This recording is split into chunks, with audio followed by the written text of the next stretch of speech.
ఓహో! ఆయన ఊర్లో సిరిసిల్లలో కూరగాయలు అమ్ముకునేది వాళ్ళ అమ్మతోటి.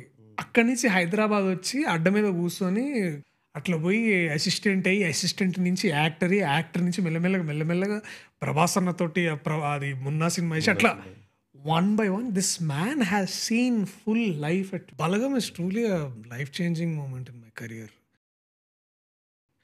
So 'Balagam' was a great surprise after 'Mallesham'. ఎందుకంటే 'మల్లేశం' తర్వాత ఐ డిడ్ గెట్ లైక్ ఒక 40 స్క్రిప్ట్స్ వచ్చినాయి లైక్ సోలో లీడ్స్‌గా. నాకేవి నచ్చలే. నేను అన్ని రిజెక్ట్ చేసిన. And there sudden vacuum. ఒక 3 months నాకు ఎవడు పని ఇస్తలేడు. ఫ్రెండ్స్ రోల్ వేస్తలేడు. అండ్ దెన్ జాతిరత్నాలు వచ్చింది. జాతిరత్నాలు చేసినాం, అది అయిపోయింది. సో మెల్లమెల్ల ఒకే ఒక జీవితం వచ్చింది, అదే చేసిన. లూజర్ వచ్చింది, లూజర్ చేస్తున్నా అమ్మాయి ఐ థింక్. సో నాకు యాక్చువల్లీ నేను ఒప్పుకున్న మలేషియా తర్వాత ఒక సోలో లీడ్ లాంటిది అంటే లూజర్ అనే వెబ్ సిరీస్ ఒకటి చేసిన. ఆఫ్టర్ 4 years ఆఫ్ 2019 తర్వాత ఒక 2.5 years like almost 3 years 2021 around ఆ టైంలో నాకు దిల్ రాజు గారు కాల్ చేశారు. నేను అప్పుడు రాజమండ్రిలో ఒక వెబ్ సిరీస్ షూట్ చేస్తున్నా.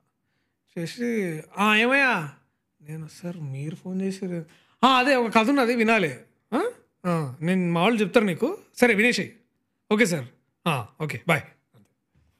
కట్ చేస్తూ మెల్లగా ఒక 20 daysలో మళ్ళీ I was in back in. నేను వీనంటే ఏ వేను అని నేను, ఎందుకంటే మాకు 2-3 వేలు ఉన్నారు బేసిక్. సరే నేను వేలు తొట్టెప్పుడే అనుకుంటున్నా ఫస్ట్, ఆయన కంబ్యాక్ ఇస్తుండేమో అని.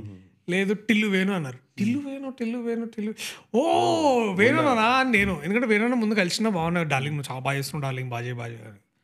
సరే అని నేను జీరో ఎక్స్పెక్టేషన్స్, జీరో ఎవ్రీథింగ్ అనమాట. దిల్ రాజు చేస్తున్నాడు అంటే ఫస్ట్ థింగ్ అంటే దిల్ రాజు నన్ను పిలిచిండు, దిల్ రాజు గారు నన్ను పిలిచిరంటే నాకు ఓహో. నేను దిల్ రాజు గారు పిలిచారు సరే అని పోయినా, లోపల కూర్చున్నా. పోయినా విందామా అన్నాడు. రెడీ అన్నా. అంటే there is not a drop in his energy, there is not a drop in what he was saying. Just cell phone on చేసి రికార్డ్ పెట్టిండు ఆయన. ఆయన కూడా ఫస్ట్ టైం నరేషన్ ఇస్తుంటే ఎట్లుంటుంది, ఎంతసేపు పడుతుంది అని పెట్టుకున్నారు. నేను వింటున్నా.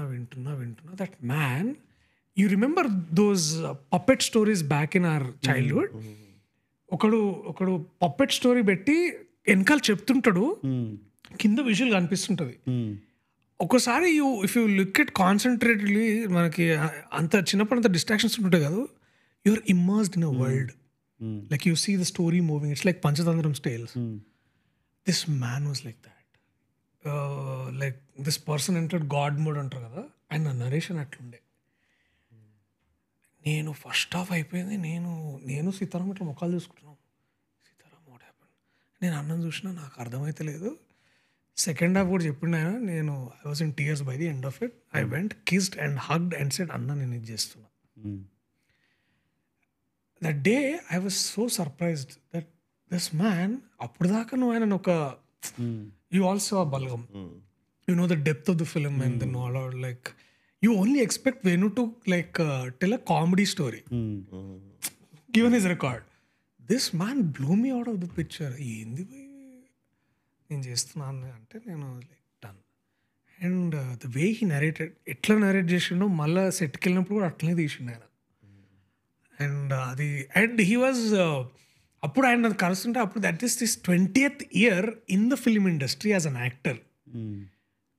More than 200 films as an actor, which means he has seen the great transition from film. అంటే తేజ గారి దగ్గర ఒక చిత్రం శ్రీను గారు అసిస్టెంట్ బాయ్ ఆయన. చిత్రం శ్రీను అన్న ఉన్నాడు కదా యాక్టర్, ఆయన అసిస్టెంట్ ఈయన. ఆయన ఊర్లో సిరిసిల్లలో కూరగాయలు అమ్ముకునేది వాళ్ళ అమ్మతోటి. అక్కడి నుంచి హైదరాబాద్ వచ్చి అడ్డ మీద కూర్చొని అన్నపూర్ణ ముందు కూర్చొని పిలుస్తారో లేదా అంటే ఎవడో ఒకడు ఇట్లా జూనియర్ ఆర్టిస్ట్ అట్లా పోయి అసిస్టెంట్ అయ్యి, అసిస్టెంట్ నుంచి యాక్టర్ అయ్యి, యాక్టర్ నుంచి మెల్లమెల్లగా ప్రభాస్ అన్నతోటి అది 'మున్నా' సినిమా వేసి అట్లా one by one this man has seen full life at 20 years in film industry. So నాకు ఆయన ఎక్స్పీరియన్స్ మీద ఎప్పుడు డౌట్ లేదు, కొంచెం ఉండే. నేను ఎట్లా చేస్తాడు, ఏం చేస్తాడు. And then first day shoot start అయింది. అది అద్దం దగ్గర సీన్ చెప్పు ఏంటి 26 takes తీసుకున్నాను. క్యారెక్టర్ వస్తలేదు, డైలాగ్ వస్తుంది, డైలాగ్ చెప్తున్నా కానీ ఆ ఫీల్ వస్తలేదు నాకు. నేను అప్పుడు వేరే షూట్ నుంచి వచ్చిన, సరే ఒక పని చేయి ఇది ఓకే ఓకే అని నాకు nervousness. First day first scene అది సిరిసిల్లలో, రాత్రి లేట్గా వచ్చినా ఏదో పడుకున్నా లేచినా పోయి చూస్తే షూట్ నాకు ఏదో చేసినా సరే మొత్తానికి సెకండ్ ఆ మన చిట్టి పాడే సీన్ అది బాగా వచ్చింది, ఇది బాగా రాలేదు. సెకండ్ డే మళ్ళీ అదే షూట్ పెట్టిండు నాకు, పెట్టి చేయంగానే ఫస్ట్ చేయగానే ఇప్పుడు వచ్చినావు డార్లింగ్ క్యారెక్టర్లోకి నువ్వు అన్నాడు. అక్కడి నుంచి it was a breeze man to work. And అంటే ఆ మనిషి అంటే చాలా తక్కువ తెలుసు ఆయన గురించి చాలా మందికి. The way so much he red man, ఎంత చదువుకున్నా ఆయన అసలు, అండ్ జస్ట్ డిగ్రీ లేదు ఆయనకు అంతే. అండ్ ఈ వాజ్ లైక్ అ బుక్, అంటే నాకే ఒక బుక్ నేను చదువుకుంటే ఎంత. And it goes without saying Balagam దగ్గర నుంచి నా కెరీర్ వేరే డైమెన్షన్ తీసుకుంది. Like you all know like how much it changed. And నాకైతే ఆయన ఆయన ఆయన ఎందుకంటే నాకు దిల్ రాజు గారు నమ్మిన తర్వాత నాకు ఫస్ట్ ఆఫ్ ఆల్ సగం ఇది లేదు, అంటే నాకు ఒక ఇది లేదు. But then when the film was shaping up I only see that డబ్బింగ్లో అయితే మేము ఇట్లా ఏంది ఇది సినిమా ఎటో పోతుంది, ఇట్లా వాట్ ఈస్ గోయింగ్ హ్యాపెన్, షోలు వేస్తుంటే జనాలు ఏడుస్తున్నారు. So Balagam is truly a life changing moment in my career.